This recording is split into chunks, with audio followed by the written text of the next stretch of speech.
8K 50 frames per second on a Pocket 360. Okay, DJI, let's see it.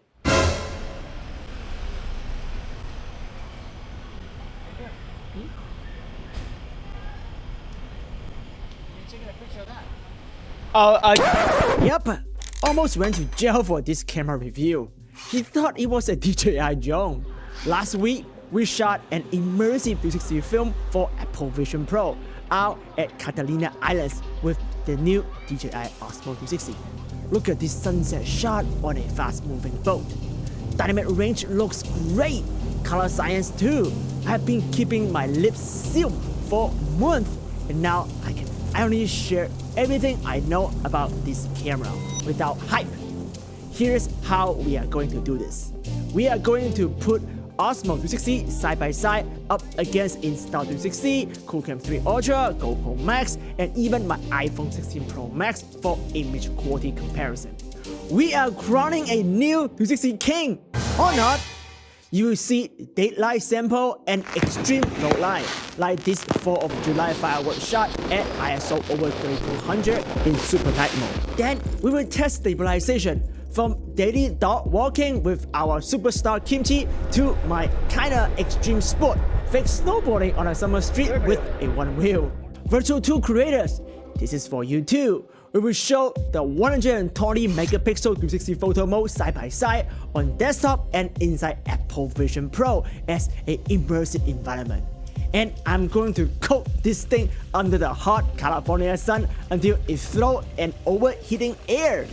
Because someone need to show you the shutdown screen. If you want an honest, unsponsored review of the OSMO 360 from someone with over a decade in 360 filmmaking, and yes, won an Emmy in 360 too, this is the video for you. Let's dive in.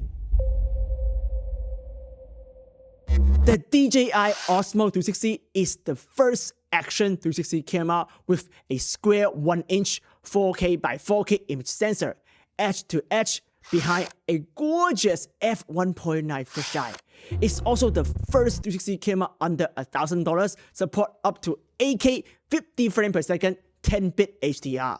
Yup, 50, not 60. Hold that thought, we will get there. It is super lightweight, tiny, actually smaller than the Insta360 X5, which is kinda insane. It wirelessly talks to the DJI Mic 2, and you get 128GB of fast built-in storage. Hugh, stop the hype! How is that even possible? Kimchi, I thought the same thing. These are the specs we have been begging GoPro, Insta360, and even Canon for years. And DJI, the drone company? What? Alright Kimchi, time to hold you like a baby and do our famous Shiba Inu with a PB out side-by-side comparison test. Let's see what is really going on. From left to right, we have the iPhone 16 Pro Max, the DJI OSMO 360, Insta360 X5, Qoocam 3 Ultra, and GoPro Max. This is their true scale in the 4K timeline. As you can see, the 4K photo footage is a lot larger than any 360 camera. So even though a 360 camera might say 8K, the magic window resolution you get out of this is still way lower than the iPhone. That's why a phone or any 2D camera will look a lot better than 360 camera when you are just framing a flat video. To really match the same scale and get the same detail as a 2D 4K shot, you need a 16K immersive camera, like the Blackmagic Ursa Cine Immersive right here. So if you don't need to capture immersive 360 video for a headset like Apple Vision Pro, and you don't really care about with framing 360 for social media, just stick with your iPhone. It will look a lot better. 360 video is all about resolution.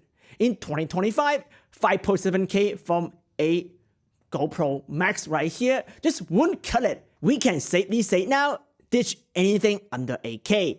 In comparison, they are just bad. Now, let's remove the iPhone and the GoPro Max and focus on the top 3 8K 360 cameras. The new DJI OSMO 360, the Insta360 X5, and the Qoocam 3 Ultra. Qoocam in 8-bit Rec 709 is very compressed with lots of artifacts. You can see it on my face and on my black shirt. So really, we only have two options here. DJI and Insta360. I'm about 5 feet away from the camera.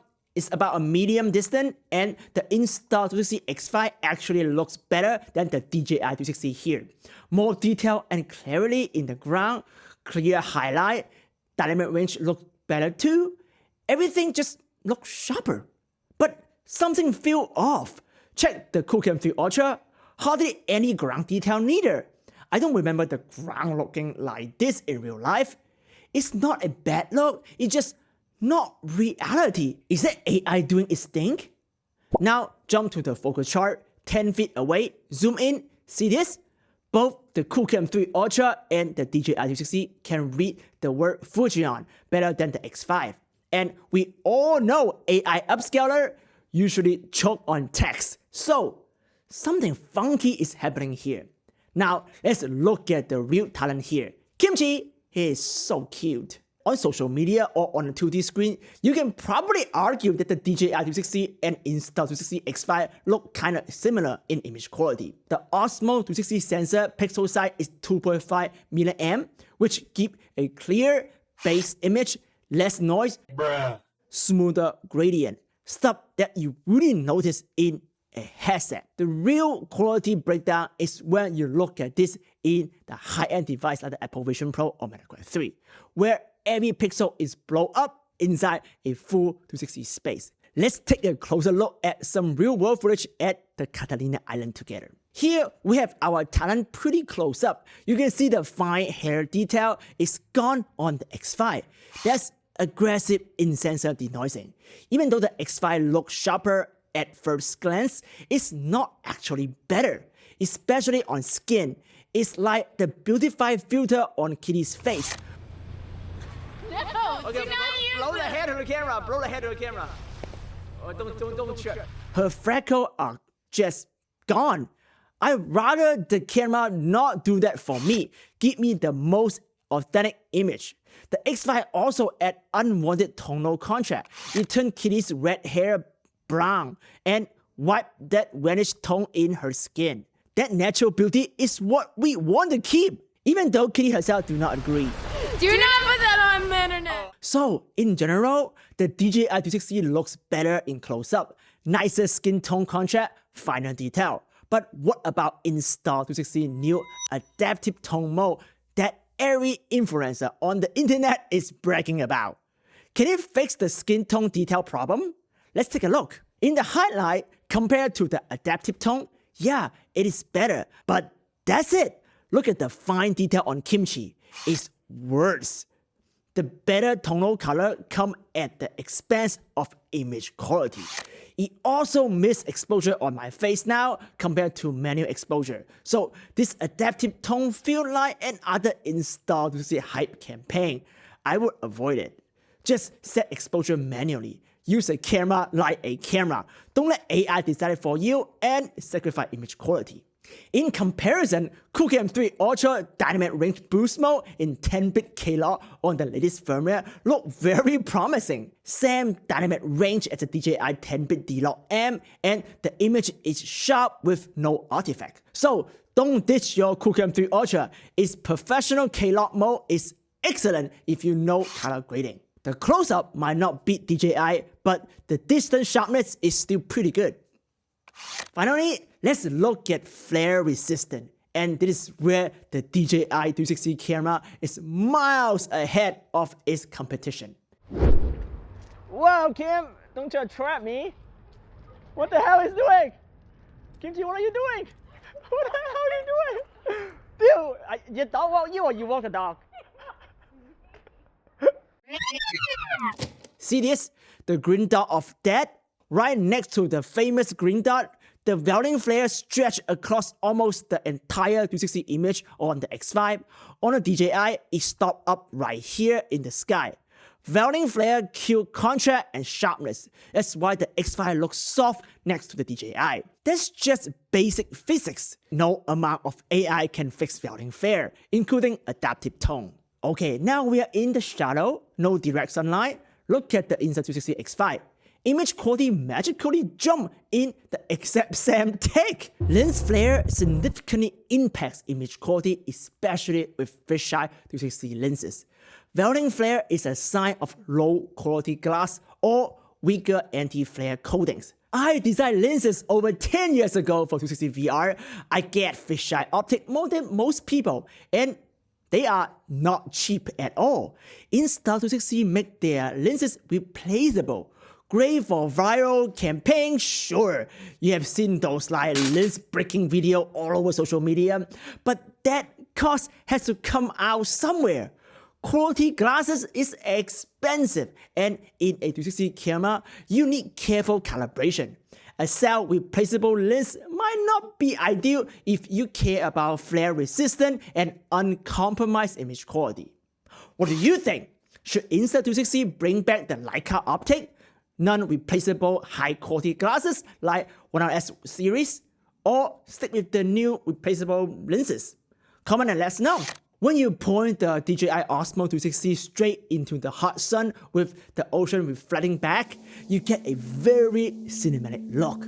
I would never use the word cinematic on an action 360 camera like those internet clickbait video, but this DJI, just like the Osmo Pocket 3, has that film-like characteristic we see in real cinema.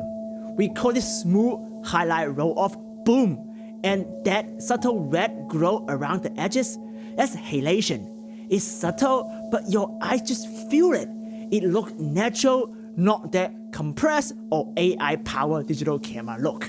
For now, if you need exactly 60 frames per second, especially for US NTSC delivery or inside a VR headset like Meta Quest, you are going to jump to 6K 60 frames per second. Insta360 actually has an HDR mode at 6K 60. It is a misconception that DJI doesn't have HDR. You just don't believe in the fake 8-bit HDR, and you should neither. Every mode on DJI Osmo 360 is 10-bit with D.M for a proper professional capture. 10-bit color gives you HDR that you can always down-convert it to SDR, but SDR cannot be up-converted to true HDR for Apple Vision Pro without clipping the color. So if you are planning to shoot immersive 360 HDR for something like the Apple Vision Pro, which has a true HDR PQ display, the DJI 360, DJI Osmo 360, and the Qoocam 3 Ultra is a better call. In terms of image quality, both DJI and Qoocam are sharper than the X5. You can see it on my face and on the chart behind me. I still recommend shooting in 8K 50 frames per second or 48 frames per second because 8K looks noticeable better. It's only a 10 frames gap. You can easily use AI upframe that. Please follow this tutorial right here if you need help on affordable 360 upframing. One catch, 50 frames per second will flicker under certain lighting in the NTSC US world, like you see right here. No big deal though, jump it to 48 frames per second for indoor shoot. If you are outside in nature with no mimic lighting, you are safe at 50 frames per second all day long, like I did on Catalina Island. Stabilization. Now, let's talk about something important, especially if you are using a 360 camera for reframe social content or action sport. Stabilization. Right now, you are seeing a slow walk with our talents, Kitty and Kimchi. Both cameras look stupidly smooth, like they are floating. And this is why you should always use a 360 camera for action sport. 360 stabilization beat any 2D camera's algorithm. Action 5, Insta360 X Pro 2, or GoPro Hero 13. You name it. That's the advantage of having a whole sphere to stabilize and work with. If you are thinking about ditching your regular action camera, this is the solid reason you should consider. Now, let's crank it up. Me on a Onewheel illegally. Yeah, they are basically identical. This is as good as 360 stabilization gets. So stabilization shouldn't be your deciding factor for 360 camera anymore. But audio, a very way less discussed about topic, should be. Both DJI and Insta360 had some pretty innovative solutions. Let's take a listen together. My test 1, 2, 3.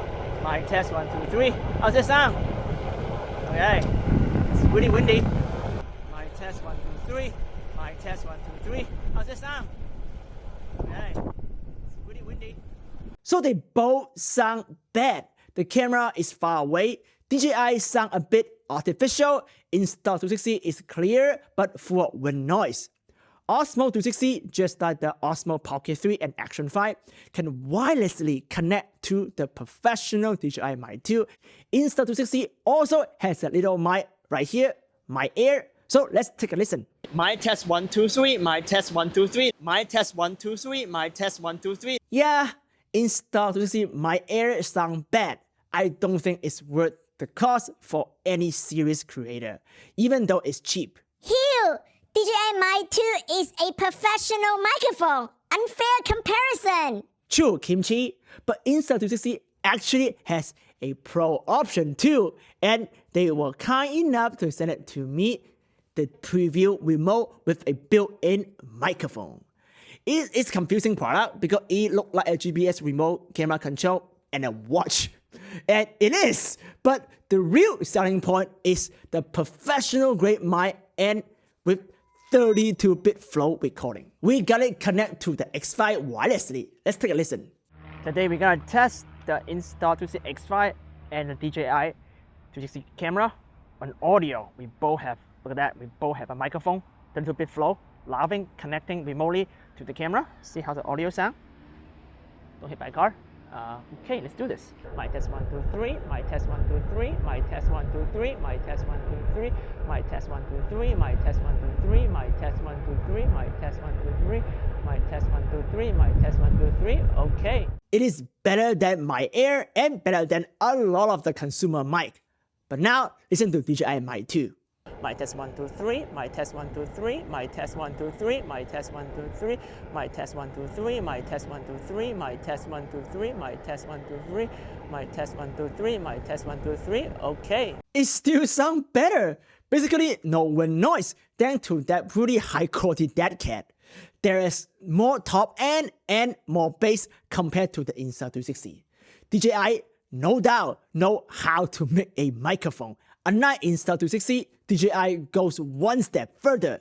You can keep the on-camera audio as a separate backup WAV file just by turning this option on. So you get this ambient sound around the camera and the high-quality talent track from the Mic 2. This is huge when you are designing a sound sphere in ambisonic for Apple Vision Pro or even just YouTube VR or Adobe Atmos Max. Overheating.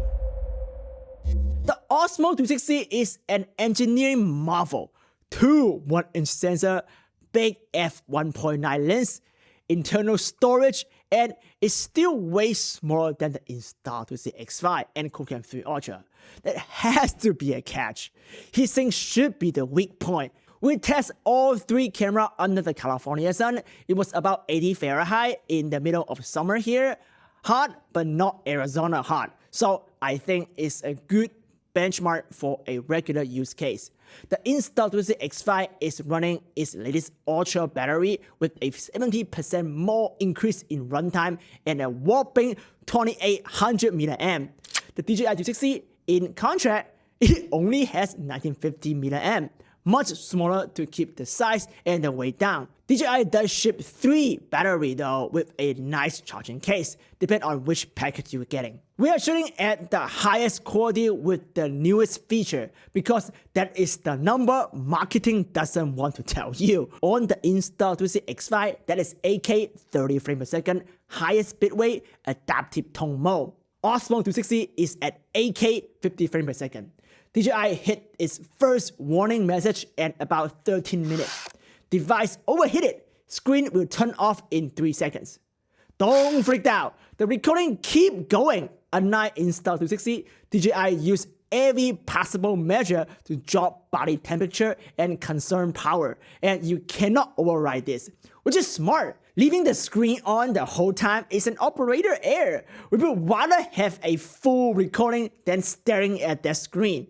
Qoocam 3 Ultra in the latest firmware does the same thing you see right here. To gauge internal temperature, we use a laser temp gun right here. DJI shut off a screen when internal temperature passed 140 Fahrenheit. Now it was around 150 Fahrenheit. And the X5 was about 143 Fahrenheit. So on average, the X5 runs 7 to 8 degrees cooler than the DJI 360. the smaller size does come with a price. Even though the latest Qoocam 3 Ultra firmware prevents overheating, my battery only lasts 39 minutes. Qoocam really need a ultra battery. It's not practical at all. DJI OSMO 260 surprisingly did not overheat until the battery completely drained. It recorded just over 60 minutes of 8K 50 frames per second footage, which is very impressive given that the battery is a lot smaller than the X5. You can extend filming time with the battery grip. What makes the DJI 260 potentially better than everybody else are these data pinpoints at the bottom of the camera right here. They connect to the grip without an annoying USB-C cable, which could show up in the whole 260 frame if you connect with a USB cable right there. So it's a super smart move. The grip not only charges the camera fast, it also controls it. Those pins are both power delivery and camera control. Very cool. Red Digital camera use a similar system. It's refreshing to see professional cinema camera design show up in a consumer action 360 camera. DJI engineers should get a raise. But if your battery is completely drained, you can't restart recording immediately. We have to wait about a minute or so for the DJI to get to that 1%. Then you can hit record and it keeps going without shutting down. The battery grip can supply power while recording as long as the internal battery has at least 1% left. It extends filming time by about 1.8 times. The Insta360 X5 drained its ultra battery completely in 1 hour and 25 minutes. Not 235 minutes as advertised, but the screen was on the whole time and we were shooting at 8K 30 frames per second. Adaptive tone drains a lot of battery, so really use it sparingly. Learn how to manually export and you will get better footage with longer runtime. Right around the time the X5 shut down, the DJI 260 actually overheated and stopped recording. That makes sense though, because charging the battery while recording generates more heat than the camera can handle under the sun. So manage your power and temperature for outdoor shooting. No action camera will run forever in the heat. That's just reality. The Insta360 X5 might be better. In fact, it is the best, but it also overheat on us in the Mojave Desert shoot. Think ahead, research your location, and plan accordingly. One more thing, the DJI 260 break every recording into 30-minute chunks. Don't panic, there are 0 drop frame, everything is captured. It's actually smart, pro-level feature that usually seen on cinema body like the Red. Long take carry higher risk of file corruption, overheating, card hiccup, whatever. Losing the last 30 minutes is way better than losing the whole show. Compare that to an X5, it spit out a single 1 hour and 30 minute long file. If something goes wrong, the entire take is toast. That is scary for a live concert or an event you can't undo. I will personally use the Qoocam 3 Ultra for live concert and event capture. Plug that thing into external power, you can record straight into an external SSD, and with the latest firmware, it never overheat. You can set video segment to 10 minutes and it won't drop frame between click, just like the DJI. If you know color grading, it looks just as good as DJI 260 or the Insta360 X5. It's a legit professional solution. I'm not trying to sell you anything here. Your boy has a lot more real-world 360 experience than most internet influencers or full-time YouTubers. This is just honest field knowledge to help some of you out. The goal on this channel is to be fair, educational, and practical. You don't learn this in a film school or from some big influencer. You learn it from your peers, someone who's been in your shoes and can share the mistake. Help me to help you. Subscribe, share, and like. Now, let's dive into low light and extreme low light performance. First, let's look at the special night mode.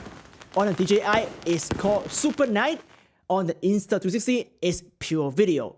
Both top out and 30 frames per second. Honestly, they both look kind of rough.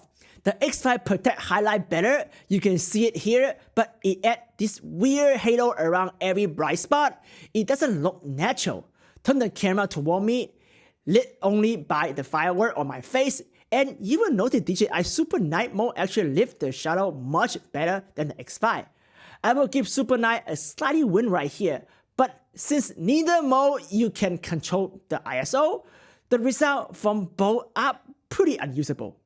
Now, the mode that actually usable is manual exposure. Both cameras here are set to ISO 800, which is about as high as I will go on an action camera at night. The DJI's bigger sensor pay off immediately. Better dynamic range, clearer highlights, and richer color in the smoke, and more detail in the shadow. It's a clear win for DJI. But wait, the Insta360 has adaptive tone. Great for low light, right? Let's see, Kimchi.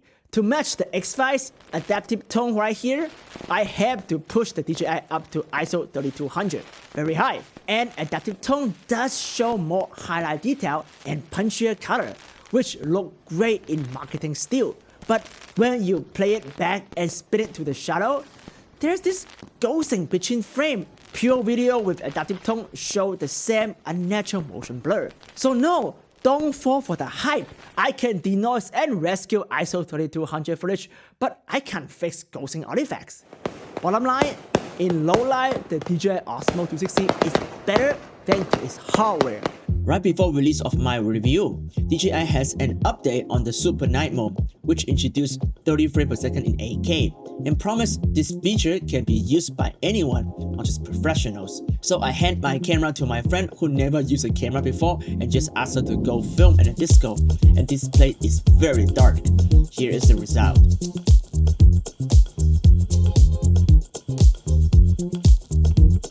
And I think the result is not bad, especially considering she was moving the camera constantly and shaking it all over the place. Stitching.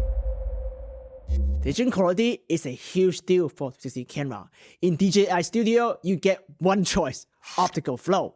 Insta360 gives you a whole lineup. And its AI stitching is a powerful feature that Insta360 owns for now. Here is a comparison. With AI stitching, Insta360 keep my face look like my face. This shot is just 2 feet from the camera. DJI pinch and elongate my face. Qoocam make me look fat. Insta360 has years refining its stitching algorithm. That is its secret weapon in the 360 game. AI stitching also holds the image together longer before things start to break. But we did find a hidden feature if you install the DJI Reframe plugin for Adobe Premiere. That plugin lets you edit and reframe DJI OSV file right inside Adobe Premiere without even opening DJI Studio. Right-click in the clip, choose Source Setting, and you will see AI stitching as an option.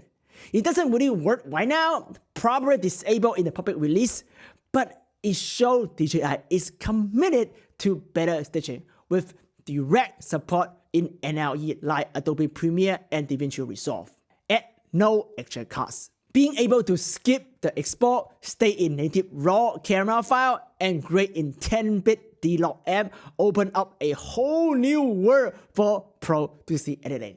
It's also the only way right now to get a high-quality ProRes render out of DJI footage using the Premiere high-quality ProRes encoding engine on the Mac Studio or MacBook Pro.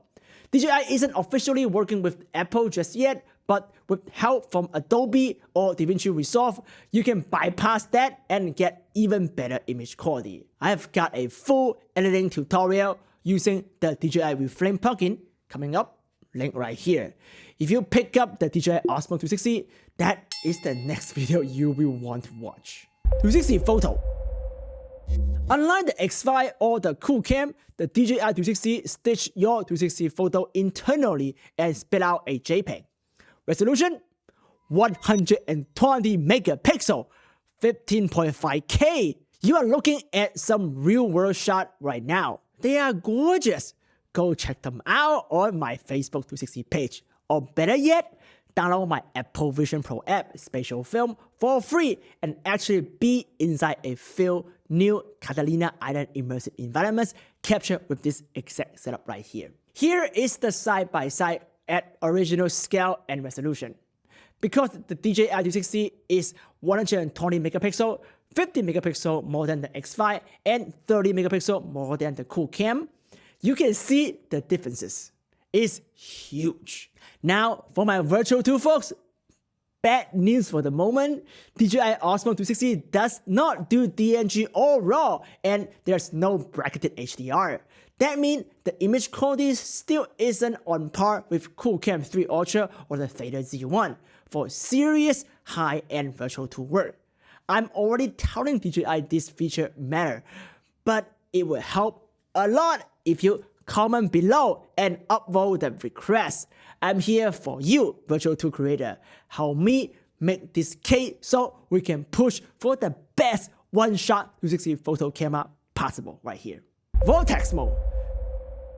DJI 360 can pull off that iconic Insta360 bullet time effect too. It is called Vortex, and it shoots up to 6K 120 frames per second or 4K 250 frames per second. So the resolution is actually a bit higher than the Insta360.